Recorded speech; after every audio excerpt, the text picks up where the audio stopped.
Support ಮಾಡಿ. ಇನ್ನೊಂದು ತಿನ್ನೋದು ಅನ್ನೋದಾದ್ರೆ ಯಾರಿಗಾದ್ರೂ ಸಪೋರ್ಟ್ ಮಾಡ್ಕೊಳ್ಳಿ. ನಮಗೆ ಹೊರಗಡೆಯಿಂದ ಜನ ನಮ್ಮ ರೈತರಿಗೋಸ್ಕರ ಅನ್ನ ತಿನ್ನೋರು ನಮಗೆ ಸಪೋರ್ಟ್ ಮಾಡೇ ಮಾಡ್ತಾರೆ. ಇದು ನನ್ನ ಒಂದು ಪ್ರಾರ್ಥನೆ ಅಂತಾನೆ ಅನ್ಕೊಳ್ಳೋಣ. ದಯವಿಟ್ಟು ನಾವು ಇವತ್ತಿನವರೆಗೂ ಇದೇ ಕೇಳ್ಕೊತಿರೋದು, ನಾವ್ ಇಲ್ಲಿ ಯಾವುದೇ ಪಕ್ಷಕ್ಕೋಸ್ಕರ ಬಂದಿಲ್ಲ. ಆಮೇಲೆ ನಾವು ಮಾತಾಡಿದ್ರೆ ಏನ್ ಹೇಳ್ತಾರೆ, ಇನ್ನೊಂದು ಸ್ವಲ್ಪ ಹೊತ್ತಿಗೆ ಕಮೆಂಟ್ಸ್ ಕೊಡ್ತಾರೆ, ಇವ್ರು ಯಾರೋ JDS ಅವರು, ಇವ್ರು ಯಾರೋ ಏನೋ ದುಡ್ಡು ಕೊಟ್ಟು ಕಟ್ಕೊಂಡ್ಬಿಟ್ಟಿದ್ದಾರೆ, ಎಷ್ಟು ಕೊಟ್ಟಿರ್ಬೇಕಾಗ ಪೇಮೆಂಟ್ ಅಂತ ಕೇಳ್ತಾರೆ.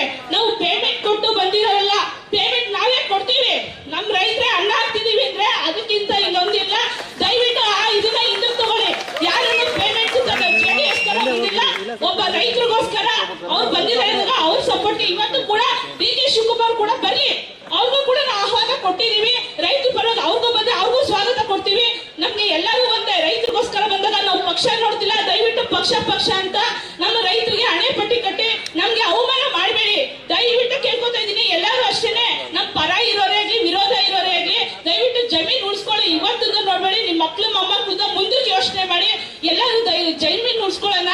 ನಾನು ಎಲ್ಲರೂ ಮುಂದೆ ಕೇಳ್ಕೊತೀನಿ, ಮತ್ತೊಂದ್ಸರಿ ಕೇಳ್ಕೊತಾ ಇದೀನಿ, ನಮ್ ಪರವಾಗಿ ನಾವು ಇವತ್ತು ಸೇರ್ಕೊಂಡೆ ಕೇಳ್ತೀನಿ. ದಯವಿಟ್ಟು ನಮ್ ಜಮೀನ ಉಳಿಸ್ಕೊಳ್ಳಿ. ನಮ್ಗೆ ಇಲ್ಲಿ ಬಾಳಕ್ಕಂತೂ ಒಂದು ಅವಕಾಶ ಕೊಡಿ. ನಾವು ಅಷ್ಟು ಕಷ್ಟದಿಂದ 1.5 ವರ್ಷದಿಂದ ಇಲ್ಲಿ ಕೂತ್ಕೊಂಡ್ಬಿಟ್ಟಿದೀವಿ ಅಣ್ಣ.